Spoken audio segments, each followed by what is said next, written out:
ساری دنیا کو پاگل بنایا ہے. حضرت علی خلافت ابو بکر کھس لئی, حضرت عمر کھس لئی, حضرت عثمان کھس لئی, مصلی چھین لیا, باغ فتح ساری دنیا کو پاگل بنایا ہوا ہے. مصلی چھین لیا, خلافت چھین لی, فتح کو چھین لیا. کس سے؟ مشکل کشا سے. زمین و آسمان کا وہ مالک ہے, ہاں سب چیز اس کی ہے, اس سے چھین لی ہر چیز. حضرت ابوبکر نے چھین لی, حضرت عمر نے, عثمان نے. میں حقائق کی بات کرتا ہوں, میں کوئی چپتی ہوئی بات نہیں کرنا چاہتا. جتنے سمجھدار لوگ بیٹھے ہو, میری بات پسند آئے تو داد دے دینا کہ بندیالوی اچھی بات کہہ گیا ہے. بندیالوی کہتا ہے ٹھیک ہے, حضرت ابوبکر نے خلافت چھین لی, حضرت عمر نے چھین لی, حضرت عثمان نے چھین لی, مصلی انہوں نے چھین لیا, باغ فتح انہوں نے چھین لیا. چل میں نے ایک منٹ کے لیے مان لیا, چلو چوتھے نمبر پہ ہی صحیح, پھر خلافت حضرت علی کے گھر آ گئی کہ کوئی نہ آ گئی. ہوں تے خلافت گھر آ گئی ہے, ہوں رکابی چ رکھ کے پھر معاویہ نو کیوں دتی؟ اٹھا کے معاویہ کو کیوں دے دی آپ نے؟ پھر اٹھا کے معاویہ کو دے دی. حق سمجھا تو دی, حق سمجھا تو دی, عادل سمجھا تو دی. ورنہ تو شہباز شریف نو آکھو بھائی عمران خان نو دے. بڑی آرزو ہے. میں نے حضرت معاویہ کی جنگ لڑی, تحریراً بھی تقریراً بھی, مصائب بھی جھیلیں, چندے بھی بڑے بند کروائے, لوگ ناراض ہوئے, مقتدی ٹوٹے. قیامت کے دن ہمیں معاویہ اپنے سینے کے ساتھ ضرور لگائیں گے انشاءاللہ انشاءاللہ.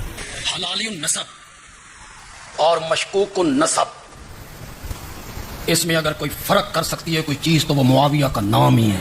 تم میں جرت ہے تو اس بات کا جواب دو کہ حضرت حسن رضی اللہ تعالی عنہ نے سلو کر کے خلافت حضرت معاویہ کے سپرد کی تھی یا نہیں کی تھی؟ بولو, بولتے کیوں نہیں ہو؟ ظالم کو خلافت دے دی, باغی کو دے دی. معاویہ اگر باغی تھا تو حضرت حسن نے خلافت کیوں دی؟ تنہائی سمجھ آئی ہے کہ وہ باغی تھا, حضرت علی کے بیٹوں کو سمجھ نہیں آئی. اللہ کے فضل و کرم سے میں قرآن سے اور آقا علیہ الصلوۃ والسلام کے فرمان سے آپ کے سامنے تبلیغ کروں گا کہ خلیفہ کون بناتا ہے, اور خلیفہ بننے کے لیے اس کی شرائط کیا ہیں, واجبات کیا ہیں, لوازمات کیا ہیں, اس کی ٹرمز اینڈ کنڈیشنز کیا ہیں, اس کی ڈیمانڈز اور اس کی صفات کیا ہیں. یہ قرآن سے اور کتب اہل سنت سے. یہ آپ کے راولپنڈی میں کوہٹا روڈ پہ بزرگ سید ہیں, سید اقبال حسین شاہ صاحب, کوئی 85-90 سال ان کی عمر ہے.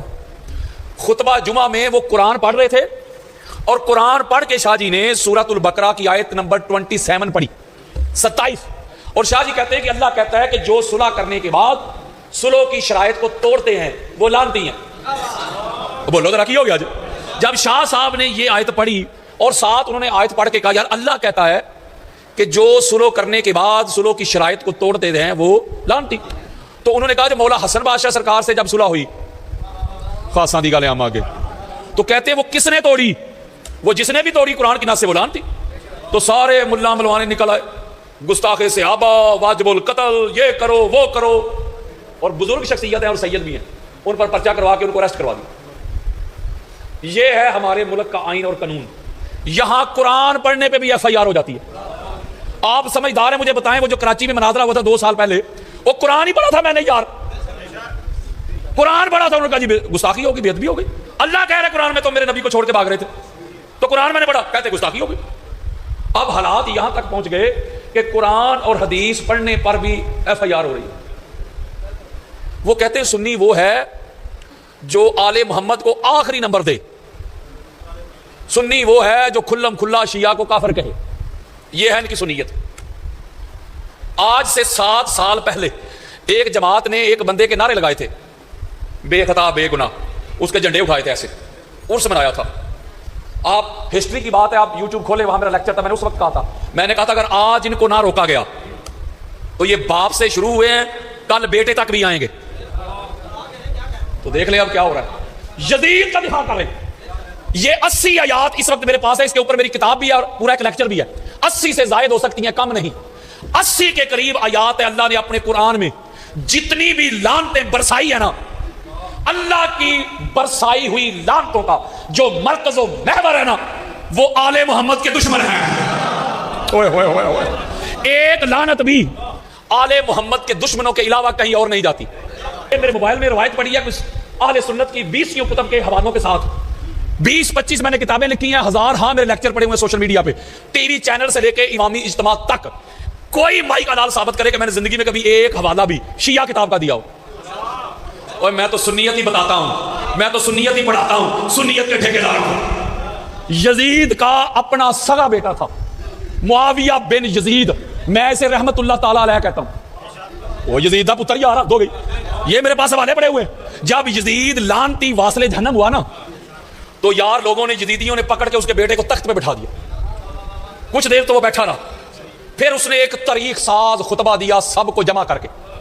شیعہ کتابوں میں تو ہے ہی، میں تو بات سنیوں کی کر رہا ہوں. اس کا وہ خطبہ موجود ہے. اس نے کہا یہ جو تخت خلافت ہے، امر خلافت، یہ نام میرے دادا کا حق تھا. اس نے بھی وقت کے امام کے سامنے خروج کیا، بغاوت کی، باغی بن گیا، اور نہ ہی میرے باپ کا حق تھا. اس نے بھی حضور کی آل کو شہید کروا کے یہ تخت حاصل کیا.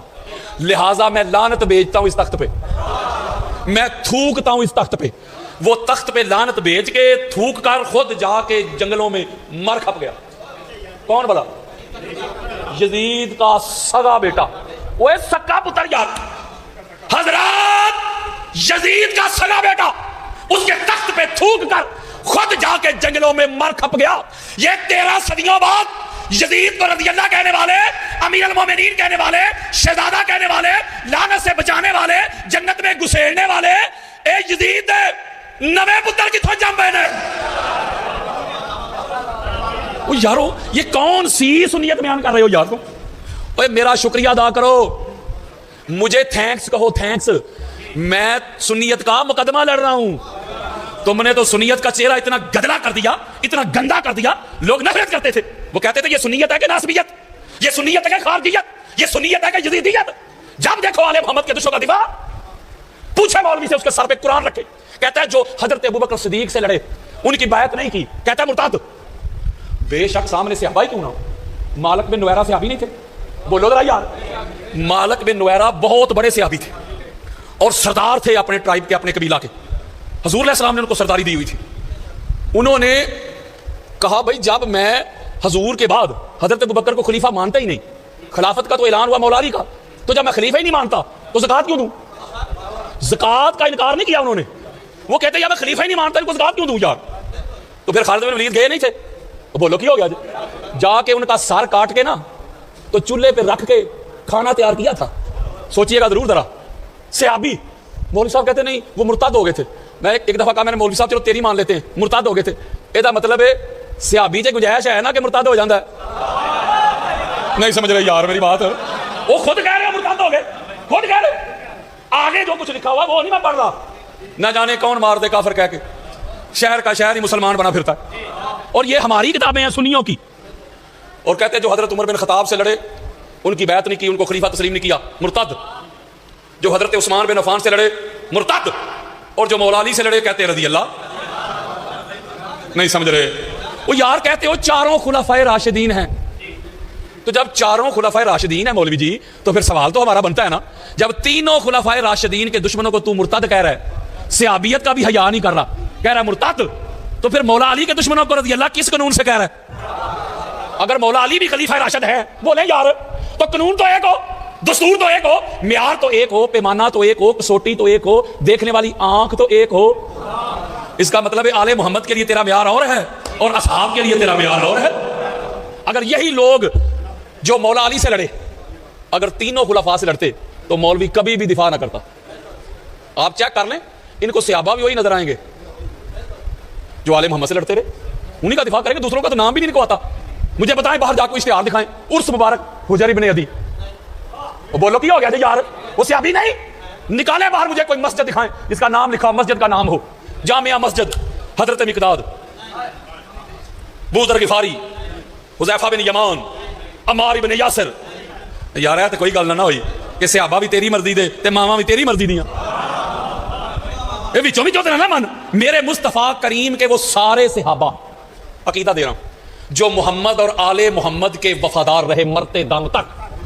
وہ صحابہ جہاں قدم بھی رکھتے ہیں نا ان کے قدموں کی خاک بھی ہماری آنکھوں کا سرما ہے. اس لیے ٹھیکیدار نہ بنے کوئی صحابہ کا، ہم غلام ہیں حضور کے صحابہ کے۔ ایک طرف تم کہتے ہو کہ ہر صحابی نبی جنتی جنتی، بولو ذرا، نہیں نعرہ سنتے آپ؟ سنتے ہیں نا، ہر صحابی نبی جنتی جنتی، تو دوسری طرف کہہ رہے ہو کہ فلاں مرتد ہو گیا، فلاں مرتد ہو گیا، تو پھر جنتی جنتی کدھر گئے؟ میں بتاتا ہوں یہ پورا نعرہ میں لگانے لگا ہوں، میں بھی کہتا ہوں ہر صحابی نبی جنتی جنتی، ہر صحابی نبی جنتی جنتی، ہر دشمن علی لعنتی لعنتی۔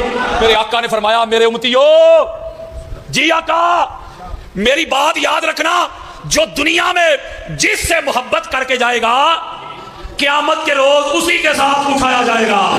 آپ پریشان نہ ہوا کریں کہ جس طرح ہم مانتے ہیں، ہم پیار کرتے ہیں، فلاں کیوں نہیں مانتا، فلاں کو دعوت دیتے ہیں وہ نہیں آتا، پریشان نہ ہوا کریں۔ اللہ نے نجس کو، رجس کو آل محمد سے دور رکھا ہے۔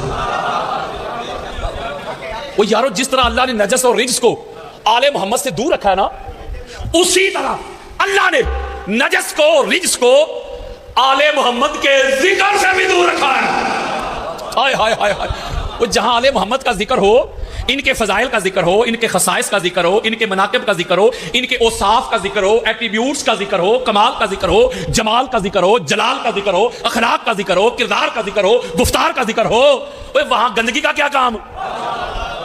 اللہ نے تو ان کے ذکر سے بھی نجس کو دور رکھا ہے۔ آپ سمجھتے ہوں گے کہ شاید نجس وہ ہے ناپاکی، غلاظت، وہ نہیں یار، جو آل محمد سے، ان کے ذکر سے دور ہو جائے